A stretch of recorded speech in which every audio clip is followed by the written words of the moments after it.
গল্পের নবম পর্বতে আমরা দেখতে পাই গোসিওক ইউরেনের কথা শুনে বুঝতে পারে সে এই সবকিছু আমারই ভুল। তুমি তোমার নিজের মতো করে বাঁচতে চেয়েছিলে, তুমি আমাকে বলনি কেন তুমি এই সব করেছো। আমি লোকাসকে ধরে ফেলেছিলাম, তুমি মাঝখানে আসার কারণে আমি তাকে ধরতে পারিনি। আমাদের দুজনের মধ্যে হয় তুমি চলে যাও, না হলে আমি চলে যাই।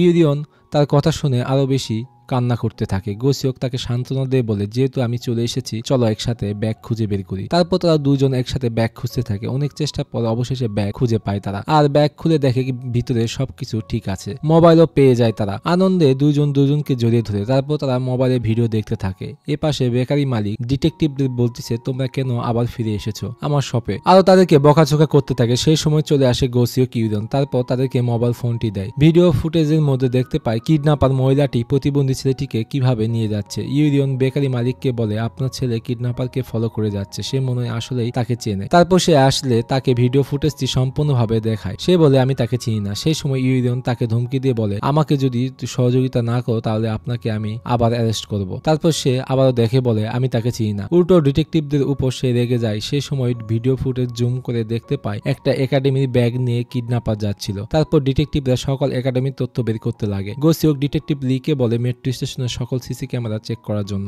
অপরদিকে আমরা দেখতে পাই প্রতিবন্ধী ছেলেটি মূর্তি সে বানাচ্ছিল মাটি দিয়ে, আর সেই সময় হেঁটে আসতেছিল কিডন্যাপার। তার হাত থেকে চাকুটি নিয়ে এসে বলে, তোমার যাওয়ার সময় চলে এসেছে। আর সে ভয় কাঁপতে থাকে আর বলতে থাকে, আমাকে ছেড়ে দাও তুমি। সে জায়গায় প্রতিবন্ধী ছেলেটি অনেক ভয় পাচ্ছিল। এপাশে ডিটেকটিভ লি এসে বলে, আমরা কিডন্যাপারের আইডেন্টিফিকেশন খুঁজে বের করেছি। হাংসন স্টেশন থেকে সে উঠে হাবজোল স্টেশনে সে নেমেছে। বাকি ডিটেকটিভরাও ম্যাপে দেখে বুঝতে পারে তার পাশে একটা স্কুল আছে। তারপর সবাই একাডেমির উদ্দেশ্যে যেতে থাকে। ইউরিয়ন অনেক স্পিডে সে দৌড়াতে দৌড়াতে যেতে লাগে। তারপর লিফটে ওঠার জন্য দাঁড়ালে স্পেশাল ক্রাইম ব্রাঞ্চের ডিটেকটিভরা বলে, তোমাদেরকে আর সহযোগিতা করতে হবে না, আর আমাদের গাড়িতেও তোমাদের জন্য কোনো জায়গা নেই, তাই তোমরা তোমাদের কাজ করতে থাকো। ইউরিয়ন তাদেরকে সহযোগিতা করার কথা বললে গোসিওক তাকে বাধা দিয়ে ওইখান থেকে নিয়ে চলে আসে। তখন সে বলে, স্যার আমাকে এইভাবে আপনি কেন টেনে নিয়ে এসেছেন। গোসিওক বলে, তোমার মাথায় কি কোনো কমন সেন্স নেই? তারা আসলে নিজেরাই এই কেস সমাধান করতে চাচ্ছে। ডিটেকটিভরা সে একাডেমির উদ্দেশ্যে যায়। তারপর ঢুকে দেখে একাডেমির ভিতরে কেউ সেখানে নেই। অপরদিকে বেকারি মালিক তার সন্তানকে বাঁচানোর জন্য ডলারের ব্যাগ নিয়ে কিডন্যাপার যেভাবে বলতেছে সেভাবে সে সামনের দিকে যাচ্ছে। আরো তাকে বলে, যেহেতু তুমি পুলিশের কাছ থেকে লুকিয়ে আমার সাথে যোগাযোগ করেছো, তাই তোমাকে একবার আমি সুযোগ দিব। আবারও যদি একই ভুল করো তাহলে তোমার সন্তানকে আমি মেরে ফেলবো। বেকারি মালিক বলে, আপনি যেভাবে বলেছেন ম্যাডাম আমি সেভাবেই এই করব। আপনি যেভাবে বলেছিলেন সেভাবে আমি সবকিছু করেছি। প্লিজ আমাকে বলুন আমার সন্তান ঠিক আছে কিনা। কিডন্যাপার তাকে বলে, আজকে হাংসন স্টেশনের 5টার সময় প্ল্যাটফর্ম নম্বর 2 ও 3 চলে আসবে, দেরি করো না, তাহলে কখনো আর তোমার সন্তানকে দেখতে পাবে না। আসলে বেকারি মালিককে কিডন্যাপার যেভাবে বলেছিল পুলিশকে ভুল লোকেশনে সে পাঠিয়ে দিয়েছে। অবশেষে বিকাল 5টায় প্ল্যাটফর্ম নম্বর 2 ও 3 চলে আসে বেকারি মালিক। তারপর সেখানে চলে আসে ট্রেন। তারপর কিডন্যাপার ব্যাগটি চাইলে সে ব্যাগটি দিয়ে দিবে। সেই সময় জিজ্ঞেস করে, আমার ছেলে সে কোথায়। কিডন্যাপার বলে, যদি এই ট্রেনের দরজা বন্ধ হয়ে যায় তাহলে তোমার সব চান্স বন্ধ হয়ে যাবে, তাড়াতাড়ি ব্যাগটা ছেড়ে দাও। তারপর অনেক জোর করে টান দিয়ে ব্যাগটি সে নিয়ে নেয়। ট্রেন ছেড়ে দিলে সে ওখান থেকে চলে যায়। আর বেকারি মালিক তার সন্তানের খোঁজ এখনো সে পায়নি, তাই সে কান্না করতে থাকে। তারপর সে দেখতে পায় অপোজিট সাইডে তার ছেলে বসার বেঞ্চ থেকে অজ্ঞান হয়ে পড়ে যায়। তারপর সে দৌড়ে তার সন্তানের কাছে যেতে থাকে। এপাশে কিডন্যাপার টাকা পেয়ে সে অনেক বেশি খুশি হয়ে যায় আর প্লেনের টিকিট সে কেটে নিয়ে এসেছে। তারপর হঠাৎ করে মোবাইলে কল বাজতে থাকে। সে আশেপাশে দেখে কোথায় ফোন বাজতেছে। তারপর লক্ষ্য করে তার ব্যাগ থেকে মোবাইলের সাউন্ড আসতেছে। তারপর মোবাইলটি বের করলে আমরা অপোজিট সাইডে দেখতে পাই ইউরিয়ন সে মোবাইলে কল দিয়েছে আর তার কাছে সে চলে আসে। জিজ্ঞেস করে, তুমি কেন ফোনটি তোলনি। তারপর হ্যান্ডকাপ পরিয়ে অ্যারেস্ট করে ফেলে। সেই সময় ব্যাগ দিয়ে তাকে মেরে সে পালানোর চেষ্টা করে। অপরদিকে তাকে ধরে ফেলে গোসিওক। তারপর তারা দুজন হাসতে থাকে। তারপর তাকে ধরে নিয়ে বাইরে চলে আসে। তখন আমরা ফ্ল্যাশব্যাকে দেখতে পাই ডিটেকটিভ যখন একাডেমির কিডন্যাপারকে ধরার জন্য গিয়েছিল সেই সময় বেকারির ভিতর গোসিওক টাকার ব্যাগের ভিতর মোবাইল ঢুকিয়ে দিয়েছিল। একমাত্র এটার কারণে তাকে ধরতে তারা সফল হয়ে যায়। বর্তমান সময়ে ইউরিয়ন গোসিওককে জিজ্ঞেস করে, আপনি কিভাবে জানলেন সে কিডন্যাপারের সাথে দেখা করতে যাবে। গত 2 বছর ধরে তাদের বাবা সন্তানকে আমি চিনি। যতই রাগারাগি করুক তার সন্তানের সাথে, তারপরও সে তার সন্তানকে অনেক বেশি ভালোবাসে। এটা আমি অনেক আগে থেকেই জানতাম। সে তার ছেলের জন্য যে কোনো কিছু করতে পারে। সেই সময় চলে আসে বাকি ডিটেকটিভরা। তারা এসে তাদের দুজনকে অনেক বেশি ধন্যবাদ দেয়। তারা আসামিকে তুলে নিয়ে চলে যায়। ডিটেকটিভ লি ইউরিয়নকে ফোন দিয়ে বলে, প্রতিবন্ধী ছেলেটির অবস্থা ভালো না। এটি শুনে তারা হসপিটালে চলে আসে। আর সেই সময় তার বাবা বলে, ছোটবেলা থেকে তার মূর্তি বানানো অনেক বেশি পছন্দ ছিল আর সে একাডেমিতেও যাওয়ার অনেক চেষ্টা করেছিল। তার কথা শুনে ইউরিয়ন তার আগের ব্যবহারের জন্য সে তার কাছে ক্ষমা চায়। সে সময় বলে আমি মরার পরে আমার ছেলে কি হবে, আমি চাই আমার সন্তান সেই সময় যেন মারা যায় আমার সাথেই, সবকিছু আমার কারণে হয়েছে, সব আমারই ভুল। আরো সে ইমোশনাল অনেক বেশি কান্না করতে থাকে। অপরদিকে তার কথা শুনে ইউরিয়ন কান্না করতে থাকে, কারণ একই ভুলটি সেও করেছে। তারপর তার সন্তানের জ্ঞান ফিরলে সে অনেক বেশি খুশি হয়ে যায়। এপাশে অফিসার কাংসু একটা রেস্টুরেন্টে সে ড্রিঙ্ক করতে থাকে। সেই সময় চলে আসে তার এক্স গার্লফ্রেন্ড। তাকে দেখে সে অনেক আবেগপ্রবণ হয়ে যায়। তারপর সে চুরি হওয়া মোবাইলটি তাকে ফেরত দেয়। মেয়েটি তাকে তার মোবাইল ফেরত দেওয়ার জন্য অসংখ্য ধন্যবাদ দেয়। তারপর সে ওখান থেকে চলে যায়। রেস্টুরেন্টের বাইরে এসে অফিসার কাংসু সেই মেসেজটি পায় মেয়েটি। তারপর সে তাকে ফোন দিলে কাংসু মোবাইল কল বাজতে থাকে, কিন্তু সে কলটি রিসিভ করে না। মেয়েটি তখন বুঝতে পারে আমি যাকে কল দিচ্ছি এই ফোন বাজতেছে অফিসার কাংসুর মোবাইলে। মেয়েটি তখন জিজ্ঞেস করে আপনি কেন আগে বলেননি। সে কোনো কিছুই বলতে পারে না আর মেয়েটি একা হাসতে থাকে। সেই সময় এপাশে পুলিশ কমিশনার রেগে গোসিওককে বলে তুমি লোকাস্টকে কিভাবে যেতে দিলে। তখন কমিশনারের কাছে সে ক্ষমা চায় আর কমিশনার ক্ষমা করে দেয়, কারণ সে প্রতিবন্ধী ছেলেটিকে বাঁচানোর জন্য লোকাস্টকে সে ধরতে পারেনি কোনোভাবে। তার জন্য তাকে পুলিশ কমিশনার তাকে বেশি প্রশংসা করে। অপরদিকে চোররা ভাবতে থাকে পুলিশ অফিসাররা আমাদের ফেস দেখে ফেলেছে, এখন আমরা কিভাবে টাকা ইনকাম করব। সেই সময় তাদের এক সদস্য তাদের উপর গ্লাস ফিকে মেরে বলে তুমি চিন্তা করো তারা কখন এসে আমাদেরকে না ধরে ফেলে, এখন সামনে আমরা কি করব। তাদের লিডার বলে তুমি টেনশন করো না, কিছু একটা আমি খুঁজে বের করব। অপরদিকে পুলিশ স্টেশনের ভিতর ইউরিয়নকে দেখে ডিটেকটিভ লি ভাবে সে কি বাসায় যেতে চায় না নাকি সে ইচ্ছা করে যাচ্ছে না। তারপর সেখানে চলে আসে গোসিওক। তার হাতে ছিল লোকাস্টের ব্যাগ। ডিটেকটিভ লিকে দিয়ে বলে এই ব্যাগে ডিএনএ টেস্ট করার জন্য। তারা এটি পেয়ে অনেক বেশি খুশি হয়ে যায়। এবার তাকে যেভাবে হোক ধরতে পারবে। সবাই ওখান থেকে চলে গেলে নিউজে দেখাচ্ছে যে আজকের অপহরণের পুলিশ অফিসাররা 6 ঘন্টার মধ্যে আসামিকে ধরে ফেলেছে। সেই সময় ইউরিয়নের অতীতের কথাগুলো সে ভাবে। গোসিওক আর তাকে জিজ্ঞেস করে আমি তোমাকে কিছু বলতে চাই, তোমার পরিবারে এমন কোনো ঘটনা আছে কিনা। এ জিজ্ঞেস করতে গেলে সেই সময় তার মোবাইলে মেসেজ আসে অতীতের ইউরিয়নের। সে বলে আপনার কাছে রিকোয়েস্ট আপনি মেসেজটি চেক করিয়েন না। ইউরিয়ন আরো তাকে বলে আপনি যদি এই মেসেজটি চেক করেন তাহলে আপনার মোবাইলের ডাটা সবকিছু হ্যাক হয়ে যাবে। গোসিওক তার কথা বিশ্বাস করে সে মেসেজটি সম্পূর্ণভাবে ডিলিট করে দেয়। পরের দিন অফিসে এসে দেখতে পাই ইউরিয়ন অফিসের নিচে একটি জায়গায় ব্যাগ নিয়ে এসে বসে আছে একা। সেটি সে দেখে অনেক বেশি অবাক হয়ে যায়। তাকে জিজ্ঞেস করে তুমি কেন এখানে বসে আছো। তাকে জিজ্ঞেস করে তুমি এখানে কি করতেছো। সে বলে আমাকে চিপ গম তার টিম থেকে বের করে দিয়েছে। তখন আমরা দেখতে পাই তার টিমে থাকতে সে পাগলের মতো তাকে দিয়ে কাজ করাতো, যার কারণে সে পুরো অসুস্থ হয়ে যায়। সেই সময় গোসিওক চিপ গমের কাছে যায় আর তাকে জড়িয়ে ধরে সে সান্ত্বনা দেয়। বর্তমান সময়ে সে বাইরে আসলে ইউরিয়ন চিৎকার দিয়ে বলে স্যার আমাকেও আপনার সাথে নিয়ে যান। এখানে আপনাদেরকে একটা কথা বলে দেই, গোসিওক চিপগং এর সাথে কথা বলে সে ইউরিয়নকে সে তার টিমে আবার ফেরত নিয়ে এসেছে, যেটা সে মোটেও জানে না। এই জন্য সে অনেক বেশি খুশি হয়ে যায়। সে ফেরত আসার কারণে তারপর তারা কাজে বের হয়ে যায়। তারা দুজন ট্রেনের ভিতর দিয়ে জার্নি করতেছিল আর পিছন থেকে যাত্রীরা শুধু তাদেরকে ধাক্কা দিচ্ছিল। তারা আগের মতো কাজ করতে থাকে এবং মেট্রো স্টেশনের মাতালদেরকে তারা তুলে নিয়ে যাচ্ছে। সব কাজ করে যখন আবার ট্রেন দিয়ে যাচ্ছিল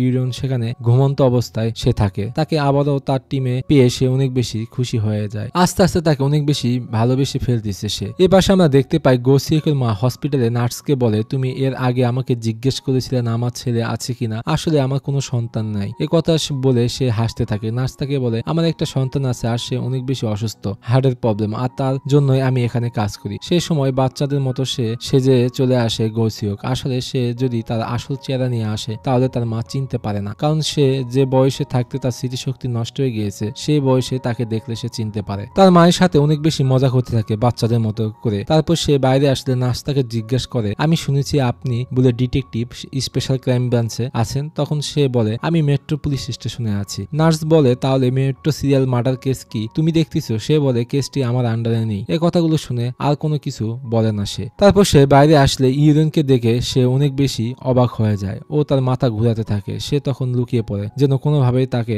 দেখতে না পায়। ইউরিয়নকে দেখে অনেক ভয় পেয়ে সে ওখান থেকে চলে যায়। তার সাথে কি ঘটনা আছে সেটা আমরা গল্পের সামনে গেলে অবশ্যই দেখতে পারবো। হসপিটালের ভিতর ইউরিয়ন গোসিওকের তার এই বাচ্চাদের লুক দেখে সে অবাক হয়ে যায়। সেই সময় তার ফ্রেন্ড এসে বলে এই ছেলেটা কত হ্যান্ডসাম তাই না। আরো তাকে বলে সে তার মায়ের সাথে দেখা করতে প্রতিদিন আসে কিন্তু তার মা তাকে চিনতেই পারে না। তারপর তারা বাইরে এসে তার ফ্রেন্ডকে বলে এটা কি সেই ছেলে যার কথা তুমি এর আগে বলেছিলে। তুমি কি জানো তোমার জিসু কত বেশি স্ট্রাগল করতেছে শুধুমাত্র মেডিকেল বিল ও কেয়ারটেকারদের বিলস দেওয়ার জন্য। কিছুদিন আগে তার মা একটা মেশিন নষ্ট করে ফেলেছিল। আমি জানি না তিনি কিভাবে এই টাকাগুলো পরিশোধ করেছিল। সেই সময় অতীতে আমরা দেখতে পাই লোন শার্কের কাছে লোন নিতে গিয়েছিল, তার ফর্ম সে পেয়েছিল ইউরিয়ন। এইসব কথা ভেবে আরো সে অনেক বেশি খারাপ লাগে। তখন এ পাশে গোসিওক একা একা সে আসতেছিল। সে সময় চলে আসে ইউরিয়ন তার স্কুটি নিয়ে। তাকে দেখে সে অবাক হয়ে যায়। ইউরিয়ন তাকে বাসায় পৌঁছে দিতে চাইলে সে উঠতে চায় না। তারপর সে অনেক রিকোয়েস্ট করে তার স্কুটিতে ওঠার জন্য। গোসিওক আর না করতে পেরে সে বলে আমাকে তাহলে অফিসে পৌঁছে দাও। তারপর তারা দুজন একসাথে যেতে থাকে। ইউরিয়ন গোসিওকের মন ভালো করার জন্য সে অন্য রাস্তাতে যেতে থাকে যেন অনেকক্ষণ পর অফিসে যেতে পারে। আরো তাকে নিয়ে ঘোরাতে থাকে। অবশেষে তাকে শহরের শেষ প্রান্তে নিয়ে আসে চাঁদ দেখানোর জন্য। অসাধারণ একটা লোকেশন যেটা দেখতে অনেক সুন্দর লাগতেছিল। ইউরিয়ন গোসিওককে বলে আমার যখন মন খারাপ থাকে আমি এখানে মাঝে মধ্যেই চলে আসি। তারপর তারা দুইজনেই সৌন্দর্যটা উপভোগ করতে থাকে। পরের দিন অফিসে সবাই মিলে ইউরিয়নের দরজার লক কিভাবে খুলতো সেটা সবাই মিলে শেখাচ্ছে। সে দরজার লক খুলে ফেলে। সেটা দেখে সবাই অনেক বেশি অবাক হয়ে যায় আর তালি দিতে থাকে। সে সময় তার মোবাইলে ফোন দেয় ডিটেকটিভ কিম। তারপর সে ওখান থেকে চলে যায়। গোসিওক ডিটেকটিভ কিমের নাম শুনে সে অনেক বেশি জেলাসি ফিল করে। ইউরিয়ন ডিটেকটিভ কিমের কাছে আসে একটা রেস্টুরেন্টে। তখন সে বলে তোমার সাথে আমার জরুরি কথা আছে সেই বন্দর টানেলের ব্যাপার নিয়ে। কিম তাকে একটা রিপোর্ট ফাইল সে দেয়। 20 বছর আগে হাংসন মেট্রো স্টেশনের সাথে কানেক্ট করার জন্য সেই টানেলটি বানানো হয়েছিল, কিন্তু নতুন গভর্নমেন্ট এই প্ল্যানটি সম্পূর্ণভাবে চেঞ্জ করে দিয়েছে। কিন্তু ইউরিয়নকে বলে আপনি সবই ঠিক বলেছেন, এই টানেলের মাধ্যমে দুটি স্টেশনের মাঝখান দিয়ে সেটি গিয়েছে। মেট্রো টানেলের গোস্ট সে হয়তো বা এই টানেলের মধ্যে দিয়েই ডেড বডিগুলো নিয়ে যায়। তার কথা শুনে সে অনেক বেশি চিন্তিত হয়ে যায়। ইউরিয়ন বলে আপনার কাছে কি মনে হয় আমার ছোট বোনের ডেড বডিও এই টানেল দিয়েই নিয়ে গিয়েছে? আমার বোন যদি সেখানে কোনো জায়গায় থাকে তাহলে আমি কি করব? ডিটেকটিভ কিম তাকে সান্ত্বনা দিয়ে বলে আপনি কোনো টেনশন করবেন না, সত্যি যদি এই টানেলের মধ্যে দিয়ে কোনো কিছু হয়ে থাকে তাহলে আমরা জেনারেল ইনভেস্টিগেশন টিমের কাছে রিকোয়েস্ট করতে পারবো, আর যেভাবে হোক আমরা আপনার বোনকে খুঁজে বের করবই। তাহলে চলুন আমরা একসাথে ওই দরজাটি ভেঙে ফেলি। অপরদিকে আমরা দেখতে পাই একজন ব্ল্যাক স্যুট পরা ব্যক্তি কন্ট্রোল রুমে ঢুকলে সেখানকার অফিসার বলে সাবওয়ে পুলিশ স্কোয়াড টিম সম্পূর্ণভাবে রেডি। তারপর তাকে নিয়ে যেতে থাকে। তারপর পুলিশ স্টেশনের ভিতর ঢুকে গোসিওককে তার সিনিয়র অফিসার বলে ইনি হচ্ছে মেট্রো স্টেশনের সেফটি ইনচার্জ। তখন সে বলে স্যার আপনি কেন এখানে হঠাৎ করে এসেছেন? সিনিয়র অফিসার বলে আমরা সেফটি ও ফ্যাসিলিটি ইকুইপমেন্ট সবকিছু চেক করতেছি, আশা করি আপনারা আমাদেরকে সহযোগিতা করবেন। গোসিওক বলে আচ্ছা ঠিক আছে, তাহলে আপনি সবকিছু চেক করতে করেন। সেফটি ইনচার্জ অফিসার তিনি পুরো স্টেশন সবকিছু ঘুরে ঘুরে চেক করতেছিল। অফিসার তাকে মেট্রো স্টেশনের স্ক্রিন ডোর চাবি না পেয়ে তাদেরকে জিজ্ঞেস করে সিউল মেট্রো স্টেশন ডিসিশন নিয়েছে মেট্রো স্টেশন থেকে সকল স্ক্রিন ডোর চাবি যেন তাদেরকে বুঝাই দেওয়া হয়। টানেলের ভিতর ঢোকা অনেক বড় একটা রিস্ক, তাই আপনাদের সেফটির কথা মাথায় রেখেই এই ডিসিশন নেওয়া হয়েছে। মেট্রো স্টেশন স্ক্রিন ডোরের চাবি কোথায় আছে সেটা আমাকে বলুন। গোসিওক ভয়ে তখন বলে এই চাবিটি তো ইম্পর্টেন্ট, এই জন্যই আমি আমার বাসার ভিতর রেখেছি। অফিসার বলে গিয়ে এখনই নিয়ে আসো চাবি। অফিসারের কথা কাটানোর জন্য ডিটেকটিভ লি বলে একটা মার্ডার কেস এসেছে, আপনাকে এখনই সেখানে যেতে হবে। তখন সে অফিসারকে বলে আজকে যেহেতু আমি ব্যস্ত আছি কালকে আপনাকে চাবিটি দিয়ে দিব। অফিসার বলে আচ্ছা আমি তাহলে আবারও কালকে আসবো চাবিটি নেওয়ার জন্য। তারা চলে গেলে গোসিওক বলে তার টিমকে যত তাড়াতাড়ি পারো সবাই মিলে চাবিটি খুঁজে বের করো। ডিটেকটিভ লি বলে আমরা এতদিন অনেক কিছু খুঁজে পেয়েছি আর সামান্য চাবি সেটা আমরা খুঁজে বের করে ফেলবো। তারপর সে ওখান থেকে চলে যায়। এই পাশে হামেরি ইনভেস্টিগেশন করতেছে মেট্রো স্টেশনের গোস্টকে ধরার জন্য, কিন্তু তারা টেলিফোন বুথ ছাড়া আর কোনো কিছু ইনফরমেশন পায়নি, যার কারণে সবাই অনেক বেশি হতাশ হয়ে যায়। কি করবে সে নিজেও বুঝতে পারতেছিল না। আবারও সেই টেলিফোন বুথের কাছে যায়। তখন সে লক্ষ্য করে একজন ব্যক্তি জগিং করতেছে। এর আগেও এই একই ব্যক্তিকে সে দেখেছিল। তারপর তার কাছে যায়, আইডি কার্ড দেখে তার পরিচয়টি সে দেয়। তাকে প্রশ্ন করে আপনি এই সময়টাতে জগিং করতে প্রতিদিন বের হন আর এই রোড দিয়ে কি তুমি যাতায়াত করো? তখন সে বলে হ্যাঁ আমি রাস্তা দিয়ে যাতায়াত করি। হামেরি বলে 23শে অক্টোবর আপনি কি এখানে টেলিফোন বুথ ইউজ করতে কোনো মানুষকে দেখেছিলেন কিনা? সে বলে আমার কোনো কিছুই এখন মনে নেই। তারপর সে আবারও বলে আমি একটা মানুষকে অনেকদিন আগে দেখেছিলাম, তখন আমি ফোন বুথের মধ্যে একটা মানুষকে কথা বলতে দেখেছিলাম। আসলে সে মানুষটি সবকিছু তার ঢেকে রেখেছিল, অনেক ভয়ঙ্কর দেখাচ্ছিল। সে ফোনে কথা বলতেছিল আর তার মোবাইল খারাপ হয়ে যাওয়ার কারণে টেলিফোন বুথে এসে কথা বলতেছে, কিন্তু আমি লক্ষ্য করেছি তার হাতে মোবাইলটি সম্পূর্ণভাবে ঠিক ছিল। হামেরি তাকে জিজ্ঞেস করে সে আর কি বলেছিল, আপনার কি মনে আছে? সে বলে কারোর সাথে সে দেখা করার কথা বলতেছিল, এতটুকু আমার মনে আছে। হামেরি তখন বুঝতে পারে এই ভিকটিমকে সে ফাঁসিয়ে তার লোকেশনে সে ডেকেছিল। সে আরো তাকে বলে কয়েকদিন আগে সে আবারও বৃষ্টির সময় এই বুথে এসেছিল। এই কথাগুলো শুনে তাকে সে যেতে দেয়। হামেরি তখন ভাবতে থাকে সে কাকে কল দিয়েছিল। করেছিল। তারপর সে ডিটেকটিভ কিমকে ফোন দিয়ে বলে টেলিফোন কোম্পানিকে এখনই ফোন দাও আর তাদের সব কয়েনগুলো খালি করতে বলো। তাকে বলো এই টেলিফোন বুথের সকল হিস্ট্রি আমাকে এখনই এনে দিতে বলো। তারপর ভায়োলেন্স ক্রাইম ডিপার্টমেন্ট তারা একটা মিটিং এ বসে। একজন ডিটেকটিভ এসে কল হিস্ট্রি সবকিছু দেয়। তারপর সে সব হিস্ট্রি দেখে বুঝতে পারে অতীতে সেক্সুয়াল অ্যাসল্ট কেসের ভিকটিম তার নাম্বারে এই টেলিফোন বুথ থেকেই কল দেওয়া হয়েছে, যার নাম হলো চয়মেরা। হামিরি তাকে ফোন দিলে সে তার ফোন রিসিভ করে না। ডিটেকটিভ কিম তাকে বলে 5 থেকে 6 দিন আগে মেট্রো টানেলের গোস্ট ফোন দিয়েছিল চয়মেরাকে। আসলে সে যদি টার্গেট হয়ে থাকে এতক্ষণ তার ডেড বডি আমাদের পাওয়া উচিত ছিল। সেই সময় হামিরি সবাইকে আদেশ দেয় যত তাড়াতাড়ি পারো চয়মেরাকে বাড়ির ঠিকানা ও সবকিছু ডিটেলস তথ্য বের করো। সবাই তখন এই কাজে সম্পূর্ণভাবে ফোকাস দিয়ে থাকে। তখন তারা জানতে পারে 2 বছর আগে সাবওয়ে পুলিশ স্টেশনে সে ডিটেকটিভ ছিল। অপরদিকে ইউরিয়ন গোসিও তারা পুরো পুলিশ স্টেশনে সবাই মিলে চাবি খুঁজতেছে কিন্তু কোথাও পায়নি। সেই সময় সেই জায়গায় চলে আসে হামিরি। চয়মেরার ছবি দেখিয়ে তাকে বলে তুমি কি এই মেয়েটিকে চেনো? সেই সময় ডিটেকটিভ লি তাকে দেখে চিনে ফেলে। সে বলে আগে এই পুলিশ স্টেশনে সে চাকরি করেছিল। গোসিও কিউরিয়নকে বলে তোমার কি মনে আছে ওয়ালেট চুরি হওয়ার জন্য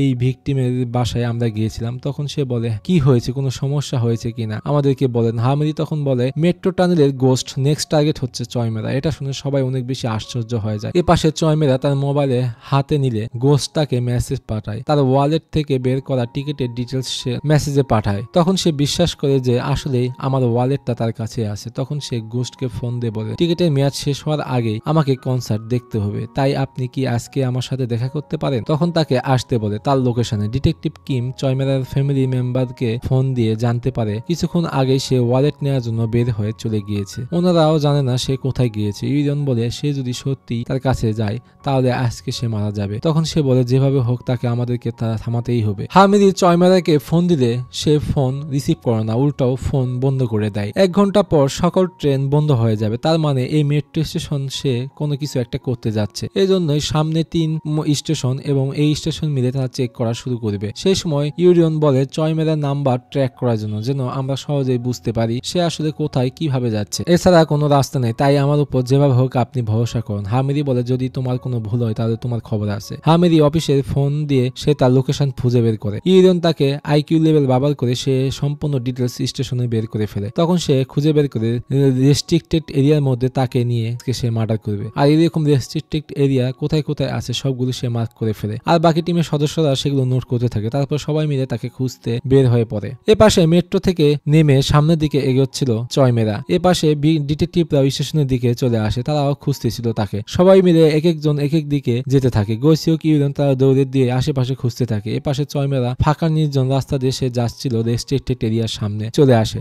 তারপর সে গেটটি খুলে ভিতরে প্রবেশ করে। অপরদিকে ইউরিয়ন গোসিও চয়মেরাকে সব জায়গায় পাগলের মতো খুঁজতে থাকে তারা দুইজন। এ পাশে চয়মেরা গোস্টকে দেখে সে পুরো ভয়ে কাঁপতেছিল। তখন তার মনে পড়ে অতীতে তাকে একবার সে মেট্রো স্টেশনে অ্যারেস্ট করেছিল। তাকে দেখে সে ভয়ে কাঁপতে থাকে। এ পাশে গোস্ট লোহার তার দিয়ে সে প্রস্তুত থাকে তাকে মেরে ফেলার জন্য। তারপর সে জোরে চিৎকার দিলে গোস্ট তাকে ধরে ফেলে দেয় আর গলার মধ্যে লোহার তার দিয়ে ধরে তাকে শ্বাসরুদ্ধ অবস্থায় মারার চেষ্টা করতে থাকে। তারপর ঘটনাটি পরের এপিসোডে চলে যায়।